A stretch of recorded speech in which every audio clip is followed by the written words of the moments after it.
जय श्री राम मेरे प्यारो, मैं ऋतिक बघेल स्वागत करता हूं आप सभी का आपके YouTube चैनल बघेल क्लासेस पर। और आज की वीडियो में बात करेंगे कि हाफ ईयरली एग्जाम यानी अर्धवार्षिक परीक्षाओं के लिए तैयारी कैसे करें। जी हां मेरे प्यारो, मैं आपको बता देना चाहता हूं कि यह वीडियो उन्हीं लोगों के लिए जिनके हाफ ईयरली एग्जाम नहीं हुए, यानी कि गवर्नमेंट स्कूल में तो हुए नहीं, प्राइवेट में जिनमें नहीं हुए उनके लिए ये वीडियो काम आएगी। तो सबसे पहले आपको क्या करना है, पेन और पेपर लेके बैठना है। अगर आप पेन पेपर लेकर नहीं बैठ रहे तो आप अपने गोल के लिए डेडिकेटेड नहीं है। तो जी मेरे प्यारो, सबसे पहले आप एक कॉपी पेंसिल पेन जो लेना है वो ले लो, लेकिन अपने सामने रखो और जो मैं बताते जाऊंगा वो आप लिखते जाएंगे और उसके बाद उस पर चैनलाइज करेंगे। तो आइए हम देखते हैं। तो सबसे पहला जो आपका पॉइंट है वो है आपका नो योर सिलेबस।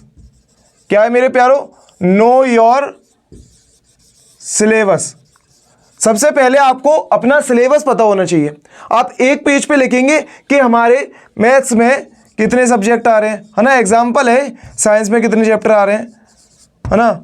जो भी आपके सब्जेक्ट है, इंग्लिश है, हिंदी है ना, या फिजिक्स भी इंक्लूड हो सकता है कि फिजिक्स में कितने आ रहे हैं। सबसे पहले जो भी आपकी स्ट्रीम हो, कॉमर्स भी आ सकता है ना, अकाउंटेंसी में कितने आ रहे हैं। तो आप क्या करेंगे, यहाँ सबसे पहले अपना लिखेंगे कि आपके किस सब्जेक्ट में कितने कितने चैप्टर आ रहे हैं। सबसे पहले अगर जब आपको रास्ता ही नहीं मालूम होगा आप तो भटक ही जाओगे। तो सबसे पहले आपको पता तो होना चाहिए क्या क्या पढ़ना है, और उसके बाद मैं आपको यह बता दूं रिड्यूस सिलेबस भी आपको पता होना चाहिए कि किस सब्जेक्ट में कौन कौन से चैप्टर, कौन कौन से टॉपिक, कौन कौन सी एक्सरसाइज रिड्यूस हुई है। क्योंकि आप लोग एक्स्ट्रा नहीं पढ़ सकते हैं, वैसे ही अपने पास रिवीजन के लिए लिमिटेड समय होता है ना, लेकिन उसमें भी आप एक्स्ट्रा पढ़ लोगे तो कोई मतलब नहीं है। जो आ रहा है वही पढ़ोगे ना। क्वालिटी एजुकेशन इंपॉर्टेंट होती है मेरे प्यारो, क्वांटिटी एजुकेशन नहीं होती है। क्वालिटी एजुकेशन से मतलब अच्छी जितनी आ रही उतनी करें ना, एक्स्ट्रा पढ़ के करेंगे भी क्या हम, क्योंकि अभी दिमाग में हमारे बोर्ड है।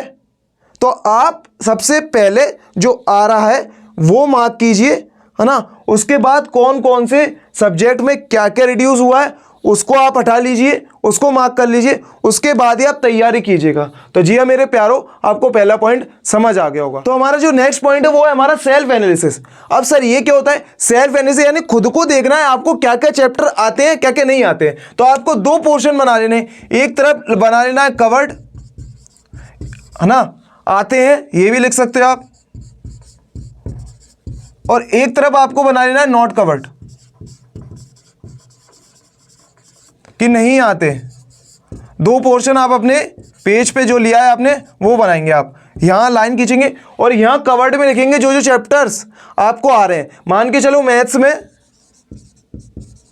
आपका 10 चैप्टर आ रहे हैं, है ना, इसमें से आपको 6 याद है, तो आप लिख लोगे चैप्टर 1 to 6 ये कवर्ड है मेरे, और 7 to 10 कवर्ड नहीं है। यहां आप ये मार्क करोगे कि मेरे को कितने आ रहे हो कितने नहीं आ रहे, क्योंकि कुछ तो आपने पढ़ा होगा, आपके टर्मिनल एग्जाम हुए, त्रैमासिक एग्जाम जो हुए हैं आपके, है ना, त्रैमासिक परीक्षाएं जो आपकी हुई है उसमें आपको कुछ ना कुछ तो याद होगा। तो आप सबसे पहले क्या करेंगे, उसको डिवाइड करेंगे काय में, कवर्ड यानी मेरे को आते हैं और नॉट कवर्ड यानी मेरे को याद नहीं है या आते ही नहीं है। तो वहां आप सारे सब्जेक्ट को चैनलाइज कर लोगे कि हाँ इसमें मेरे को इतना याद है और इसमें मेरे को इतना याद नहीं है। फिर उसके बाद क्या करना है, आपको स्ट्रेटेजी बनानी है हर एक सब्जेक्ट की। हर एक सब्जेक्ट की इसलिए बोल रहा हूं क्योंकि एक स्ट्रेटेजी हर सब्जेक्ट के लिए काम नहीं करेगी, क्योंकि कुछ हमारे लर्निंग वाले सब्जेक्ट होते हैं और कुछ हमारे फैक्ट्स कंसेप्चुअल बेस्ड क्वेश्चन होते हैं, जैसे हमारे मैथ्स हो गया, साइंस हो गया, इसमें हमको थोड़ा कॉन्सेप्ट दिमाग ज्यादा लगाना पड़ता है, ये प्रैक्टिस से आते हैं। कुछ हमारे लर्निंग होते हैं जैसे हमारी सोशल हो गई, पूरा थ्योरेटिकली है, हमारे लैंग्वेज सब्जेक्ट हो गए, तो वहां हमको क्या करना है, लर्निंग वाला दिमाग चलाना पड़ता है और कुछ जगह कंसेप्चुअल दिमाग चलाना पड़ता है। तो जी है मेरे प्यारो, हर सब्जेक्ट की आपको अलग अलग स्ट्रेटजी बनानी है और उसमें आपको क्या लिखना है, पहला कि कितने आपके डेज बचे हैं, number of days left. Strategy भी कैसे बनाएंगे कि जितने आपके एग्जाम में दिन बचे हैं, और दूसरा नंबर ऑफ चैप्टर्स लेफ्ट, है ना, कितना आपके चैप्टर्स बचे हुए हैं। उसमें भी आप दो स्ट्रेटजी बनाएंगे मेरे प्यारों। कौन कौन सी? फर्स्ट है आपकी नंबर ऑफ डेज लेफ्ट और दूसरी आपकी नंबर ऑफ चैप्टर्स लेफ्ट। उसके अकॉर्डिंग आप स्ट्रेटजी बनाएंगे, नहीं तो आप कंफ्यूज हो जाएंगे। और आपको एक और चीज बता दूं, तीसरा पॉइंट यहां है कि आपको एटलीस्ट उसमें 2 से 3 सब्जेक्ट्स रखने हैं डेली।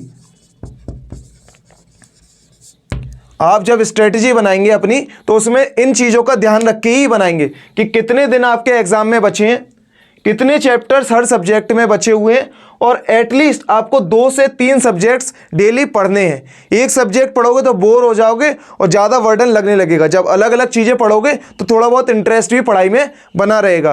तो आपको जो स्ट्रेटजी बनानी है वो इसके अकॉर्डिंग ही बनानी है, अपने हिसाब से। आप जब पढ़ते हैं उसके हिसाब से बनाइए। मैं कोई प्रॉपर प्लान नहीं दे सकता हूँ, क्योंकि किसी की आदत रात में पढ़ने की होती है, दिन में आपका अलग कोचिंग होगी, अलग सब कुछ अलग अलग होगा। तो अपने हिसाब से बनाइए, लेकिन रोड मैप बना सकता हूँ कि हाँ किस हिसाब से कि डेज कितने बचे हैं, चैप्टर्स कितने बचे हैं, और 2 से 3 सब्जेक्ट उसमें रखें और रोज एक लैंग्वेज सब्जेक्ट जरूर रखें, क्योंकि एक ज़्यादा याद करने वाला होगा तो एक थोड़ा सा लैंग्वेज में कम याद करने का होता है ना। तो उसको आप जरूर याद रखिएगा। तो अब जो हमारा नेक्स्ट पॉइंट है वो है हमारा स्टडी कैसे करें।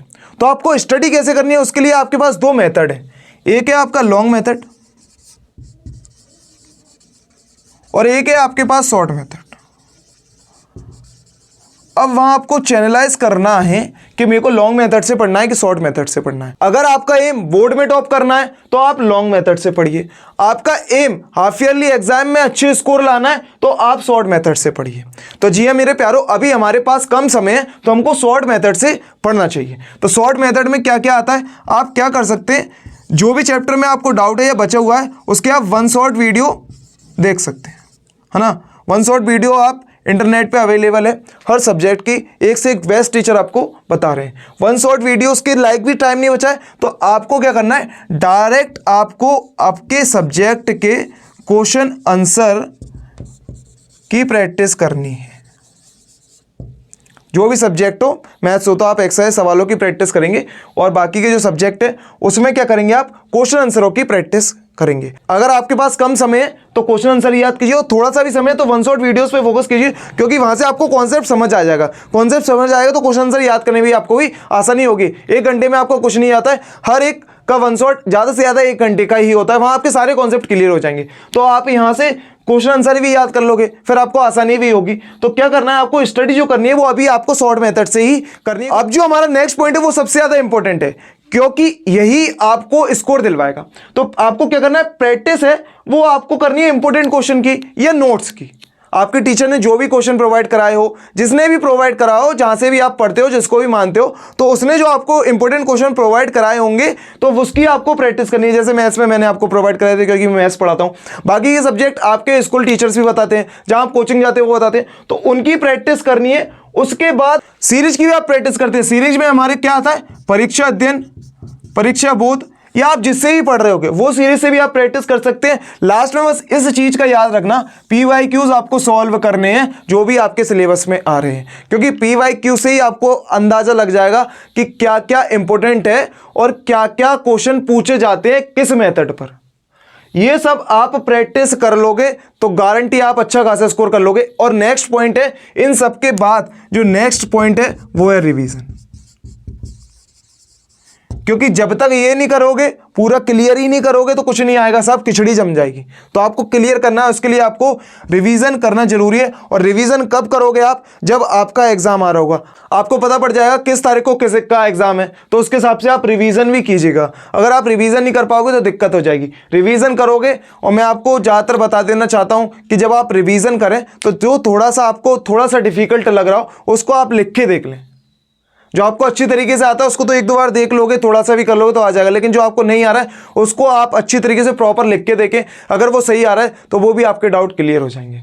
तो जी हाँ मेरे प्यारो, ये थी हाफ ईयरली एग्जाम की आपके लिए स्ट्रेटजी। आई होप आपको वीडियो पसंद आई होगी। अगर आपको वीडियो पसंद आई है तो वीडियो को लाइक कीजिए और अपने दोस्तों के साथ शेयर कीजिए और उन्हें भी बताइए कि हाफ ईयरली एग्जाम में कैसे पढ़ना है। तो जी हाँ मेरे प्यारो, अगर आपको कुछ भी वैल्यू प्रोवाइड होती है तो हमारे चैनल को सब्सक्राइब कीजिए, क्योंकि इसी तरीके की वीडियो हम आपके लिए लाते रहेंगे। तो आज की वीडियो में इतना ही, मिलते हैं अगली वीडियो में। तब तक के लिए wish you all the very best, have a great day, जय हिंद।